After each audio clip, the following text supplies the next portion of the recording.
बिस्मिल्लाहिर्रहमानिर्रहीम। अल्हम्दुलिल्लाहि रब्बिल आलमीन अर्रहमानिर्रहीम मालिकि यौमिद्दीन इय्याका नअबुदु व इय्याका नस्तईन इहदिनस सिरातल मुस्तकीम सिरातल लज़ीना अनअमता अलैहिम गैरिल मग़दूबि अलैहिम वलद्दाल्लीन आमीन। सदक़ल्लाहुल अलीयुल अज़ीम। हज़रात, आप सभी मुअज़्ज़ज़ साहिबान से मैं गुजारिश करूँगा कि आज की ये जो सेमिनार है ये एक बड़े आगाज की शुरुआत है। हमारे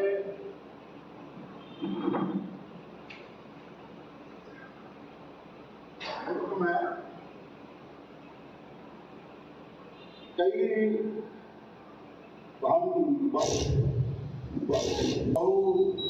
बहुजातीय देश के लोग हैं और हमारा संवैधानिक और लोकतांत्रिक अधिकार है कि हम सब अपने मामलात को हल करें, उनका समाधान तलाश करें और इसी महान उद्देश्य की पूर्ति के लिए आज का ये कार्यक्रम हम लोगों ने आयोजित किया है और इस उम्मीद के साथ कि आप बाबरकत और बुनियादी और मुअज़्ज़ज़ शख्सियतों की मौजूदगी में ये कार्यक्रम आज जयपुर के मुस्लिम मुसाफिर खाने से जिसकी शुरुआत है, इंशाअल्लाह ये मुल्क के गांव-गांव, शहर-शहर में जाएगा और कैसे जाएगा वो सब इंशाअल्लाह हमारे वक्ता और हम सब इसके ऊपर विचार करेंगे। और मैं बहुत ही अदब के साथ गुजारिश करूँगा क्योंकि हमारी महफिल में हमारी बहन तो एक ही है, तो सबसे पहला मैं इन्हीं से गुजारिश करूँगा कि आप स्टेज पर तशरीफ लाएं और मोहतरमा रूबी खान साहिबा जो कांग्रेस पार्टी की इस वक्त की बहुत अच्छी जयपुर और राजस्थान की लीडर हैं और इंशाअल्लाह मुस्तकबिल में इनसे बड़ी अच्छी उम्मीदें हैं। इसी कड़ी में मैं शहर जयपुर के डिप्टी मेयर जनाब असलम फारूक के साहब से गुजारिश करूँगा तो आप इससे तशरीफ हैं। और इसी सिलसिले में हमारे दरमियान सवाई माधोपुर की एक बहुत समाजी शख्सियत है जनाब ज़फ़र अमीन साहब, मैं उनसे भी गुजारिश करूँगा कि आप स्टेज पर तशरीफ लाएं और शहर जयपुर की सियासी, समाजी और मिली मामलात से वाबस्ता शख्सियत भाई नईम मिर्ज़ा साहब हमारे बीच में मौजूद हैं। मैं आपसे भी गुजारिश करूँगा कि स्टेज पर तशरीफ लाएं। और इसी कड़ी में मैं जनाब हमारे प्रदेश की एक बहुत ही सियासी, समाजी और बहुत ही अखलाकी शख्सियत हैं जनाब झुंझुनू से ताल्लुक़ रखते हैं जनाब रियाज साहब जो हज कमेटी के राजस्थान प्रदेश के मेंबर भी हैं। आपसे भी गुजारिश करूँगा इसमें मैं जनाब साथियों से फैशी साहब से गुजारिश करूँगा, हमारे बहुत ही अहम शख्सियत हैं भाई पप्पू कुरैशी साहब यहाँ तशरीफ फरमाए, आप आइए इस टाइम आइए। और मैं साथियों से गुजारिश करूँगा कि थोड़ा सब आगे आए, वसी साहब आप तशरीफ लाए, आप तशरीफ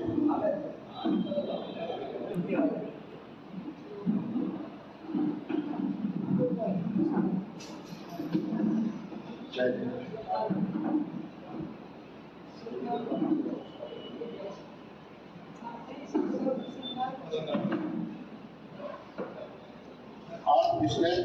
मैं सभी साहिबान की इजाजत चाहूँगा कम वक्त में हम इस महफिल को इख्तिताम तक पहुँचा सकें और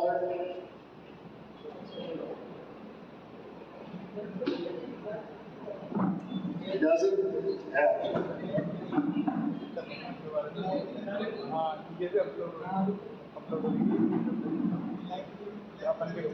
बिस्मिल्लाहिर्रहमानिर्रहीम।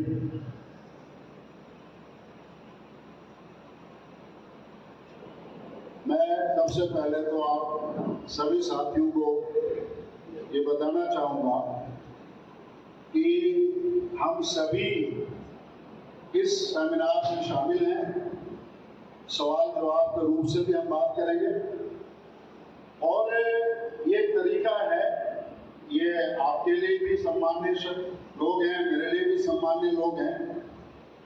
हम सब इसमें सवाल जवाब के रूप से शामिल होंगे और दिल खोलकर बेतकल्लुफी के साथ दोस्ताना माहौल में हम दरअसल आज एक बात की शुरुआत करें।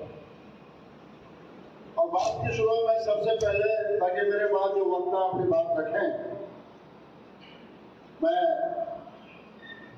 कम लफ्जों में ये जो मौजू है आज का, हमारी चुनौतियों और उनके समाधान के लिए जो एक सोल्यूशन पॉइंट के नाम से हमने ये सेमिनार रखा है, और मैं आप सबसे थोड़ी सी तवज्जो चाहूंगा। मैं चाहूंगा कि दिल और ज़मीर की ताकत के साथ आप इस बात को महसूस करें कि इस वक्त हमारे मुल्क में जो सियासत है, सियासत ने, राजनीति ने आजाद भारत में कई मुद्दे, कई इश्यूज पैदा कर दिए, जिनमें आर्थिक रूप से भी इश्यूज हैं, सामाजिक रूप से भी इश्यूज हैं, तालीमी एतबार से भी मुद्दे हैं और इश्यूज हैं, मजहबी एतबार से भी इश्यूज हैं और राजनीतिक रूप से भी कई मुद्दे हैं और कई इश्यूज हैं। और मैं बड़ी बेबाकी के साथ बात करना चाहता हूं। मैं इस सूरत हाल के लिए किसी एक वर्ग को, किसी एक पार्टी को, किसी एक सूबे को या किसी एक कौम को जिम्मेदार नहीं मानता, क्योंकि 75 सालों के अंदर अगर हम इस नतीजे में पहुंचे हैं तो कहीं ना कहीं गलतियों में भी हम सबका हिस्सा है और इस मुल्क में जो कुछ अच्छा हुआ है उसमें भी हम सबका हिस्सा है। तो मैं इस समेटते हुए मैं इस बात पे आऊंगा कि मुल्क की मौजूदा सूरत हाल में भारत का मुसलमान हमारे मुल्क की एक इकाई है, एक ताकत है और बहैसियत मिल्लत और बहैसियत कौम भारत का मुसलमान अगर कमजोर पड़ता है तो भारत कमजोर पड़ता है। भारत का मुसलमान अगर तालीम में पसमानदा होता है तो हिंदुस्तान तालीमी एतबार से कमजोर होता है और भारत का मुसलमान अगर रोजगार के एतबार से कमजोर होता है तो हिंदुस्तान कमजोर होता है।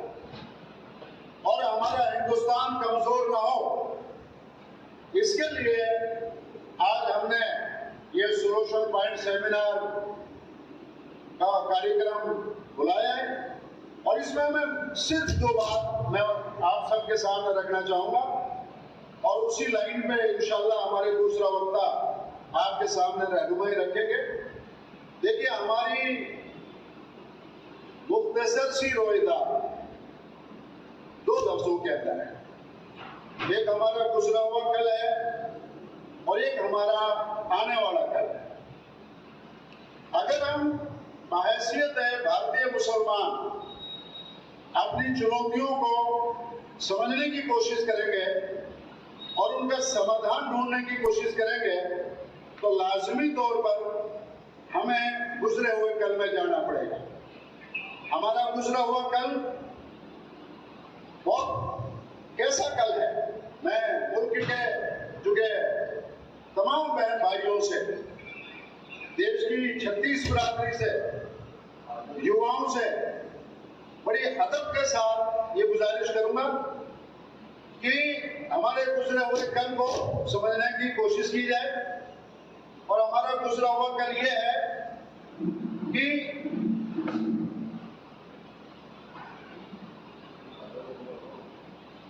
गुजरे हुए कल में भी मैं आपको समझाने के बतौर अर्ज करूंगा कि हमारे गुजरे हुए कल में भी एक गुजरा हुआ दो कल है।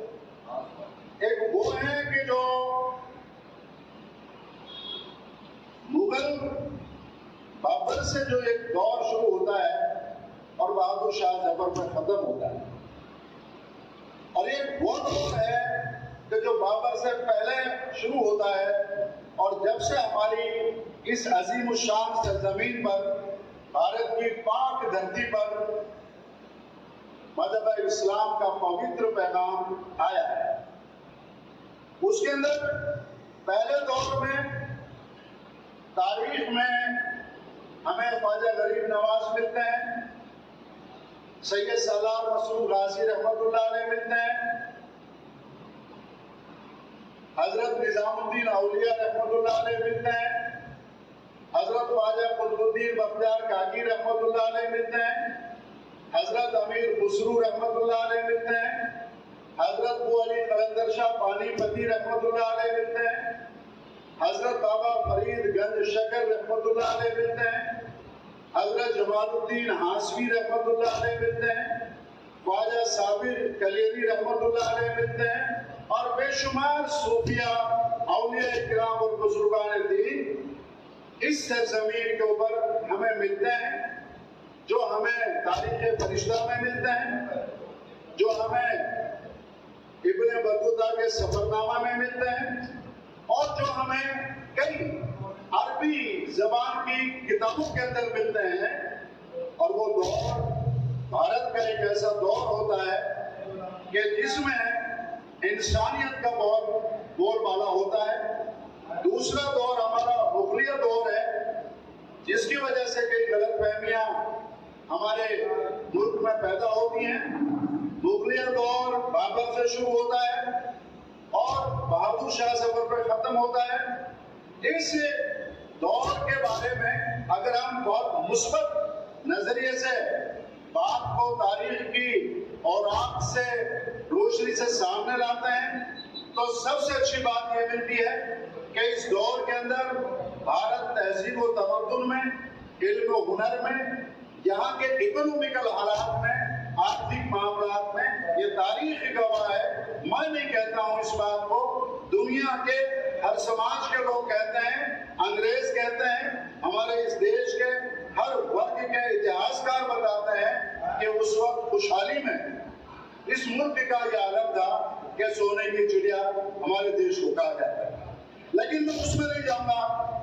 मैं बात करना चाहूंगा हम आवाम की, जो आज हम भारत में करोड़ों की तादाद में जो भारत का मुसलमान है, जिसको हम अवाम मुसलमान कहते हैं। हमारा दौर कब से शुरू होता है? राजा महाराजाओं का, नवाबों का, बादशाहों का एक अलग ही सिलसिला है, हमारा एक अलग सिलसिला है, जो हमारी अवाम का जो सिलसिला है।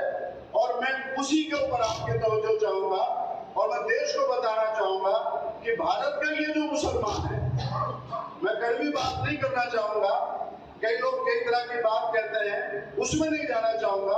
मैं ये बताना चाहूंगा कि भारत का ये जो मुसलमान है, इस मुल्क की खाक के लिए, इस मुल्क की अजमत के लिए, इस मुल्क की सरबुलंदी के लिए हमारा क्या योगदान है, हमारे बुजुर्गों का क्या योगदान है। इस मुल्क में बदनसीबी से 5 लोग आए थे ईस्ट इंडिया कंपनी के नाम से। इस मुल्क को उन्होंने गुलाम बना लिया था बदनसीबी से। और वो क्यों गुलाम बना लिया था कि राजा महाराजे भी थे, बादशाह शाह भी थे, नवाब भी थे, आपस में कई बातें उनके अंदर गलत थी। इतिहास का वो एक हिस्सा है। मुल्क गुलाम बना लिया गया। जब इस मुल्क को गुलाम बना लिया गया तो इस मुल्क को आजाद कराने का पहला ख्याल, ये हमारा गुजरा हुआ कल यहाँ से शुरू होता है, किसके दिल में पैदा होता है? अली वर्दी खान, नवाब अली वर्दी खान बंगाल के एक नवाब होते हैं, बुजुर्ग होते हैं, और अंग्रेज मैसूर की, कर्नाटका की एक हुकूमत पर जबरदस्ती कब्जा करते हैं, कत्लेआम करते हैं, माल दौलत लूटते हैं। आप अंदाजा नहीं कर सकते कि अंग्रेज हमारे इस मुल्क से कितना माल दौलत लूट के लेके गया है। उसकी डिटेल्स अभी लंदन लाइब्रेरी से हमारे कई रिसर्च स्कॉलरों ने मंजर आम पर लाई है। आप तसव्वुर नहीं कर पाओगे कि कितनी बड़ी मालो दौलत वो इस मुल्क से लूट कर अपने देश लेके गए। तारीख का ये एक वाकया है कि इंग्लैंड में, ब्रिटिश में कोई वहां पर बैंक नहीं होती थी। वहां पे बहुत गरीब लोग होते थे, आदिवासी टाइप लोग होते थे। बंगाल के लूटने से पहले पूरे ब्रिटेन के अंदर एक भी बैंक नहीं मिलता है, और बंगाल लूटने के बाद आज ब्रिटेन की जो इतनी बड़ी पोजीशन हुई है, ये बंगाल का मालो दौलत है, हमारे मुल्क का मालो दौलत है, जिससे ब्रिटेन को ताकत मिली। तो साथियों, वो जमाने में अली वर्दी खान ने, जो बंगाल के नवाब थे, इस तकलीफ को समझा। उन्होंने अपने बेटे से, नवाब सिराजुद्दौला से, ये वसीयत लिखी बाकायदा कि ये जो कौम है ये इस मुल्क के लिए खतरनाक है, हिंदू के भी लिए खतरनाक है, मुसलमान के लिए भी खतरनाक है, हिंदुस्तानियत के लिए खतरनाक है। और मैं बुजुर्ग हूँ इस वक्त, और वो उनके नवासे थे। उन्होंने कहा कि मेरे जानशीन, मेरे वारिस की हैसियत से आपने इस कौम को इस मुल्क से भगाना है, और आपका यही मिशन है। तो 1757 में हम समझते हैं कि 1857 में आजादी की जंग लड़ी गई, नहीं, 100 साल पहले 1757 में इस मुल्क की आजादी के लिए पहली जंग नवाब सिराजुद्दौला ने लड़ी। नवाब सिराजुद्दौला से ये मैं मुख्तसर बात करना चाहता हूँ। तारीख में बहुत जखीरे हैं। नवाब सिराजुद्दौला से 1799 के अंदर टीपू सुल्तान की जंग होती है, और एक अजीब किस्म की मारिकतुल आला, आजादी की तहरीक शुरू करते हैं टीपू सुल्तान। और टीपू सुल्तान जबरदस्त मुहिब्बे वतन होते हैं, हिंदू मुस्लिम 36 बरादरी के रहनुमा होते हैं, और उनकी कई बातें ऐसी हैं कि गरीबों को, पसमानदा तबकों को, कमजोरों को उन्होंने उनके इंसानी अधिकार दिए, मानव अधिकार दिए।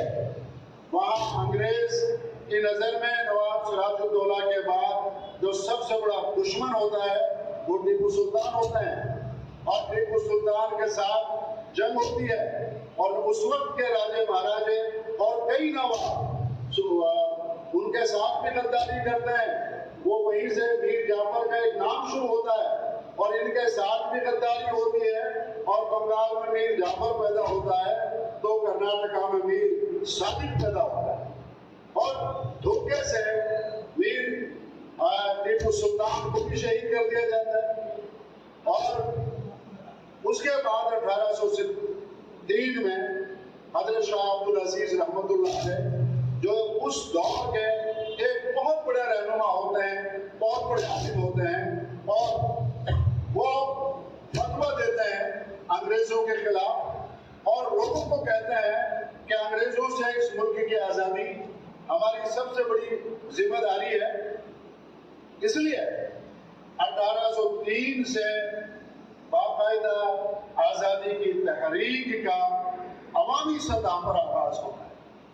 मैं सम्मानित मंच को अर्ज करना चाहूंगा कि मैं आजादी की तहरीक के लिए अवाम की जो तहरीक शुरू होती है वो 1803 से शुरू होती है, और जो 1947 तक चलती है। मैंने इसमें वक्त लिया, अगली 2 लाइन में मैं वक्त नहीं लूंगा। आपको सिर्फ इतना बताना चाहूंगा कि 1803 से 1947 तक दुनिया का कोई इतिहास का, कोई रिसर्च स्कॉलर, कोई मुहक्किक अगर इस पर बात करना चाहे तो बात की जा सकती है कि इस वक्त दुनिया में जितने भी मुल्क हैं, उन मुल्कों के अंदर किसी कौम ने अपनी मुल्क की आजादी के लिए ऐसी कुर्बानी नहीं दी जो भारत के लोगों ने। भारत के लोगों ने अपने मुल्क की आजादी के लिए, ये ऐसे ही मुल्क आजाद नहीं हो गया, ये पौने 200 वर्षों तक किस कदर कत्ल आम हुआ है। अंग्रेज जिनसे हमारे 36 बिरादरी के पूर्वज हिंदू और मुसलमान जो लड़ रहे थे, उन अंग्रेजों के बारे में मालूम है आपको वो कौन थे? उनके पास 72 मुल्कों की ताकत थी। उनके दौरे हुकूमत में सूरज जहां से निकलता था और जहां तक छिपता था, पूरी की पूरी दुनिया पर उनकी हुकूमत थी और 72 मुल्कों का कौमी खजाना उनके हाथ में था और 72 मुल्कों की आर्मी उनके हाथ में थी। और आपके पूर्वज कौन थे? निहत्थे लोग थे, अवाम थे। राजा महाराजाओं की भी सरपरस्ती उनको नहीं थी और जिनकी थी वो बेचारे शहीद कर दिए गए थे। तो मेरे साथियों, मैं इस सेमिनार के माध्यम से बड़ी दयानतदारी और अमानतदारी के साथ, सच्चाई के साथ मुल्क के युवाओं को यह पैगाम दूंगा कि आप अगर आने वाले भारत को मजबूत करना चाहते हैं तो गुजरे हुए भारत में, गुजरे हुए कल में 36 बिरादरी की ताकत को तस्लीम करने का मिजाज पैदा करना होगा। अगर हम 36 बिरादरी की महानता को, इनके सम्मान को और इनके योगदान को तस्लीम नहीं करेंगे और इस तरह की बातें करेंगे, एक इस तरह की विचारधारा लाएंगे कि जिस विचारधारा से कुछ लोगों का भला होता हो, तो इस मुल्क की 99% अवाम को बेचैनी होगी और हालात में खराबी पैदा होगी और मुल्क कमजोर होगा। तो इस बात में अब मुसलमानों की जहां तक बात आती है, तो मुसलमानों की बात को मैं किसी मुस्लिम कलमकार की बात नहीं करूंगा, हमारे मुल्क के किसी भारतीय हिंदू भाई कलमकार की बात नहीं करूंगा। मैं सिर्फ एक बात कहना चाहूंगा और इस सब्जेक्ट को बंद कर दूंगा कि अंग्रेजों ने अपनी डायरियों में जो लिखा है कि उन्होंने वो उनकी डायरियां पढ़ लीजिए और उनकी डायरियों से आपको जो समझ में आए उस पर आप भरोसा कर लीजिए। लंदन हाउस में सारी लाइब्रेरी में उनकी डायरियां मौजूद हैं।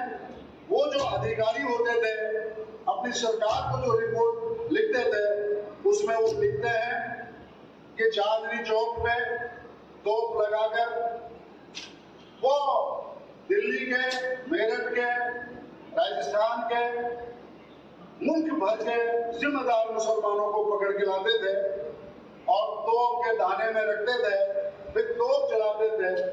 मीलों आसमान में इंसान का धड़ा उड़ता था, खून बहता था और बरसात का सा मंजर होता था और वो धड़ा नीचे जब आता, चलता हुआ किसी जानवर के सर लग जाता तो जानवर मर जाता, इंसान को लग जाता तो इंसान मर जाता। इस तरह से 2 साल तक 32,000 लोगों का आंकड़ा अंग्रेजों की रिपोर्ट से मिलता है, जिनमें वो ये लिखते हैं कि इस तरह की मौत में अपने 4,000 हिंदू शामिल हैं और 32,000 मुसलमान शामिल हैं। और ये दोस्तों कौन मुसलमान थे? जो 10-10, 5-5 गांव के मालिक थे, जो बड़े-बड़े जमींदार थे, बड़े ताकतवर लोग थे, सूरमा थे, पहलवान थे। और जमाने के मुअज़्ज़ज़ थे और इनकी मोहब्बत इस तरह से लोगों के दिलो दिमाग में थी कि हिंदू भी और मुसलमान भी इनकी इज्जत करता था। बस मैं इतना ही कहना चाहूंगा कि ये मुल्क जो है चंद के अलावा इस मुल्क में गद्दार क्यों पैदा नहीं हुए। मैं तारीख के हवाले से इस बात को अच्छे तरह जानता हूँ। अरबों खरबों की धन दौलत लेकर अंग्रेज हिंदुओं के पीछे जाते थे, मुसलमानों को गाली कर दो, मुसलमानों के पास आते थे कि हिंदुओं को गाली कर दो। वो विभाजन का, तकसीम का, इस मुल्क को तोड़ने का पहले से बातुड़ा तैयार किए हुए थे। मगर 1947 तक दो लोगों को छोड़ दिया जाए, मैं उनके उस सब्जेक्ट पर बात नहीं करना चाहूंगा। 1947 तक इस मुल्क में एक हिंदू ऐसा नहीं था कि जो बिक जाए। इस मुल्क में एक मुसलमान ऐसा नहीं था जो बिक जाए। और वो जो बिके उन्होंने देश को भी बांटा और इंसानियत को भी बांटा और बरसों तक उनके खमियाजे भुगतने पड़ेंगे।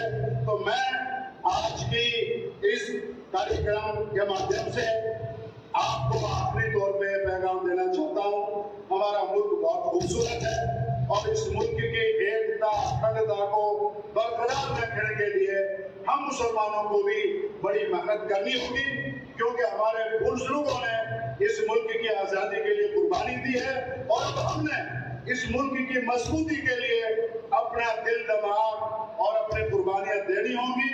और इस सिलसिले में मैं आपसे सिर्फ एक पैगाम, एक बात अर्ज करना चाहूंगा।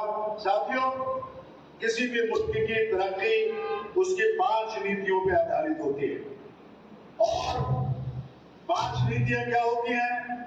हमारे राजनीतिक मामले किसी भी कौम के, देखिए बड़ी सादा सी बात है, हमारे राजनीतिक मामला होते हैं, सामाजिक मामला होते हैं, मजहबी मामला होते हैं, आर्थिक मामला होते हैं, माशी मामला होते हैं और धार्मिक मामला होते हैं। इस वक्त हम जो कमी कर रहे हैं, हमारी कौम जो गलती कमी कर रही है, मैं गलती नहीं कहूंगा, जो कमी कर रही, बहुत अच्छे लोग हैं आज भी, लेकिन हमसे एक कमी हो रही है। और वो कमी क्या है कि राजनीतिक तौर पे हमने मंथन करना छोड़ दिया, सामाजिक रूप से हमने मंथन करना छोड़ दिया, माशी तौर पे मंथन करना छोड़ दिया और मजहबी तौर पे हमें चाहिए था आजाद भारत में हम सबसे पहले कुरान शरीफ का और सीरत पाक का हर जबान में बड़े स्मार्ट वे के अंदर पैगाम को आम करते। क्यों? ताकि हम हमारे पड़ोसियों को बता सकते कि हमारे आका, हमारे नबी, हमारे पैगंबर रहमत आलम हैं, सब इंसानों के लिए मोहब्बत का पैगाम लेकर आए थे। हम बता सकते कि हमारा कुरान जो है वो हिंदुओं से नफरत करना नहीं सिखाता। हमारे कुरान की आयत है, वलक़द कर्रमना बनी आदम, इसने मानव के सम्मान को फर्ज करार दिया है मुसलमानों पर। मुसलमान की ये ड्यूटी बनती है कि सामने वाला इंसान किसी भी जात या धर्म का हो, अगर वो मुसलमान है, अहले ईमान है, तो मानवता के नाते हर इंसान की इज्जत उस पर फर्ज है। तो आखिरी तौर पे जो बात है वो इस सेमिनार का जो खुलासा है, एक लाइन में बोलकर मैं मेरी बात खत्म करता हूँ। वो ये है कि मंथन और फिक्र की कुरान शरीफ ने हमें बड़ी दावत दी है। हदीस पाक में है, मल्लम यहतम बिअमरिल मुस्लिमीन फलैसा मिन्ना, जो कौमी मामलात में गौर व फिक्र ना करे वो अपने को अहले ईमान न समझे। और कुरान शरीफ में जगह जगह मौजूद है। तो आज से ये गौर व फिक्र का ये महफिल है, ये मेरी जिम्मेदारी नहीं है, ये किसी एक संगठन की जिम्मेदारी नहीं है, ये किसी एक गांव के लोगों की जिम्मेदारी नहीं है, ये किसी एक शहर के लोगों की जिम्मेदारी नहीं है। अगर आप में भारत की सरजमीन से प्यार है, कुरान करीम की अजमत के लिए आपके दिल झुक झुक जाते हैं, मैं जानता हूं। आप हदीस से भी प्यार करते हैं, कुरान से भी प्यार करते हैं, तो भारत की सरजमीन का भी आपके लिए पैगाम है कि देश को मजबूती के लिए गौर व फिक्र के रास्ते पे जाओ और कुरान करीम और सीरत